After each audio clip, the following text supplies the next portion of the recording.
Hello, and welcome back to The Barrens. In this episode, we are going to talk about the life and death of Sharon Tate. Sharon Marie Tate Polanski was born on January 24, 1943 in Dallas, Texas, to James Tate and Doris Willett.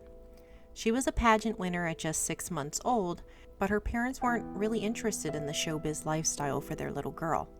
They moved around a lot as her father was an officer in the U.S. Army, which made it difficult for Sharon to make strong bonds with friends. She began to enter beauty pageants, and she even won the Miss Richland in Washington in 1959. Her high school years were spent in Italy, and there she was voted both homecoming and prom queen before graduating in 1961. Her first television appearance was for the show The Pat Boone Chevy Showroom and for the movie Barabbas. She then became close with actor Richard Baymar, but it wasn't until her move to San Pedro, California, that she would begin to hit the big time. In 1962, she was cast as Janet Trago in the hit show The Beverly Hillbillies. She signed a 7-year contract with MGM at the age of 20 and worked vigorously. A lovely young woman, Sharon was both an actress and a model. It wasn't long for this small television star to gain fame, and she was eventually given roles in movies as well as modeled for the cover of magazines.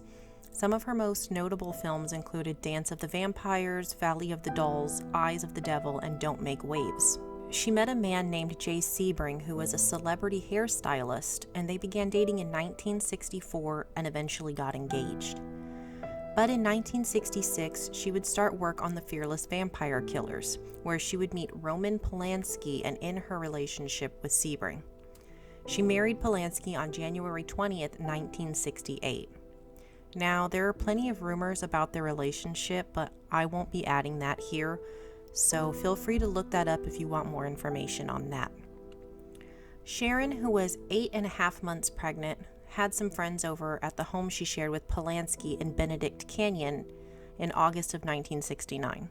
The two friends were Wojciech Frykowski and his girlfriend Abigail Folger, who was a coffee heiress. They had been house-sitting for the couple while they were in Europe on business, and Sharon returned alone, with Polanski insisting that he couldn't leave work yet. On August 8th, according to Alyssa Statman, author of Restless Souls, Sharon got in an argument with her husband about him not returning home. She had told him that if he wasn't back in time for his birthday party in 10 days, she was going to leave him. Later that day, sitting poolside, Sharon told her friends Joanna Pettit and Barbara Lewis, also actresses, that she was thrilled to be having a child. Frykowski and Folger joined them around 3 p.m. Sharon then took a nap. Around 6 p.m., Jay Sebring came over. The only other person to show up during the night aside from the killers was the son of a bicycle shop owner who dropped by to exchange a bike that Folger bought. Some people say that the group went to dinner at El Coyote, though they were definitely home before 10 p.m. On August 9, 1969, sometime after midnight, Manson's minions were to enact the unthinkable. Charles Tex Watson, Patricia Krenwinkel, Susan Atkins, and Linda Kasabian were members of the Manson cult. They had been instructed by Charles Manson to enter the home and told to kill everyone as gruesomely as they can. Their first victim was to be 18-year-old Stephen Parent, who was on the premises visiting the home's caretaker in the guest house. He was shot by Watson before they headed to the main house, and Kasabian was meant to be the gate lookout. According to Helter Skelter by Vincent Bugliosi, once inside, Watson kicked a sleeping Frykowski in the head. He then supposedly told him, "I'm the devil and I'm here to do the devil's business." Everyone was forced into the living room, where ropes were tied around the necks of Sharon and Jay, binding them together. Jay was shot and stabbed to death. Out of the 7 wounds, 3 were fatal and 1 was defensive. The bullet was also fatal, and it was removed in autopsy from his ribcage. He was said to have tried to protect Sharon, and that was what caused Watson to shoot him. Atkins was supposed to tie and kill Frykowski, but when she hesitated in killing him, he managed to get loose. The two got into an altercation, and she stabbed him, later claiming it as self-defense. She managed to slice his legs, but he escaped to the porch before Watson caught up with him. He hit him in the head repeatedly with his gun before stabbing him several times and shooting him twice. Folger also managed to get free and escaped through a bedroom door and out to the pool area. However, she was also chased down and caught by Krenwinkel and Watson. Krenwinkel stabbed her and tackled her to the ground, and Watson helped continue the assault. She was stabbed 28 times. When Frykowski tried to get across the lawn, Watson continued to stab him. He was stabbed 51 times and hit in the head 13 times. Sharon Tate pleaded for her life and the life of her unborn child. She asked to be kept alive until her baby could be delivered. However, Atkins, who held her down, replied, "Woman, I have no mercy for you." Later, she tried to say that she was speaking to herself.